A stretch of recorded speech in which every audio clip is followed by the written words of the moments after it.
Welcome to the Answer Garage, the home of brakes and ride control technical information. Today, we'll be answering common customer questions about brake rotors.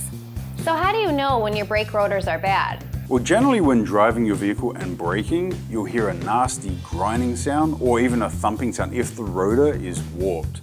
Now, you'll even feel it come through the brake pedal when braking. You'll get this pulsation in the brake pedal. If it's front rotors and they're warped, you'll even feel it in the steering wheel. The steering wheel will move backwards and forwards like this with vibration because of the warping in the rotors.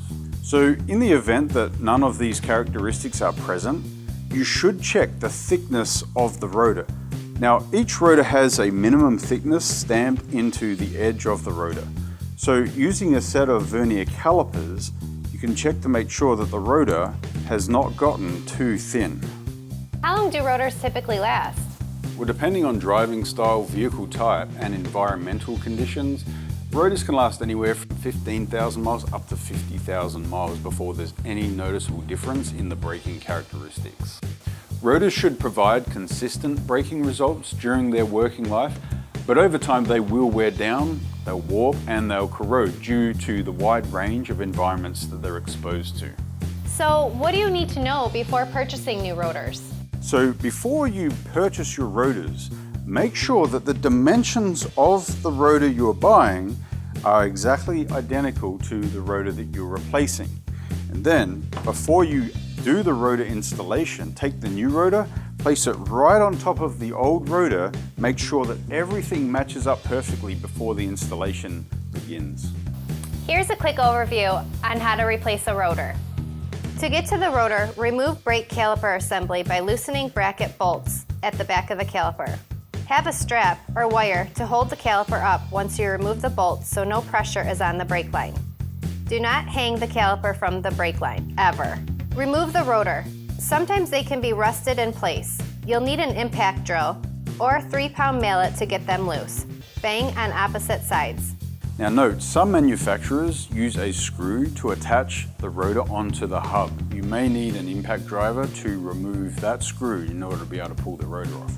Now, on some rotors, they also have a bolt hole where you can screw a bolt in and it pushes against the hub, and that really helps to remove the rotor from the hub if it's stuck. That's good to know. So what are the best practices on replacing a rotor? The first thing you need to do is ensure that the hub surface is clean. Grab a wire brush and brush down the mating surfaces between the hub and the rotor and ensure to get the rust from around the lug nuts particularly. Place anti-seize silicone on the surface of the hub. Next, clean the rotor with brake clean. This will help remove oil from the surface that's left over from manufacturing. Wash the machine surface of the rotor with soap and a brush and rinse with clean water to remove any loose metal flakes that are left over. Now make sure you don't leave grease on the rotor surface from your hands, and be especially careful to not touch the brake pad surfaces with greasy hands. Thoroughly dry both the surface and the cooling fins if present. Install the rotor and hold in place with a lug nut to keep it straight during installation of the caliper. Install the caliper and new pads. Make sure you grease slider pins, abutment clips, and use the proper torque settings when tightening bolts. So here are a few additional items you'll need when you do a brake job. Brake clean, rubber gloves, silicone grease, a wire brush, torque wrench, and some soap. For more detailed information relative to your specific vehicle, just visit www.answergarage.com.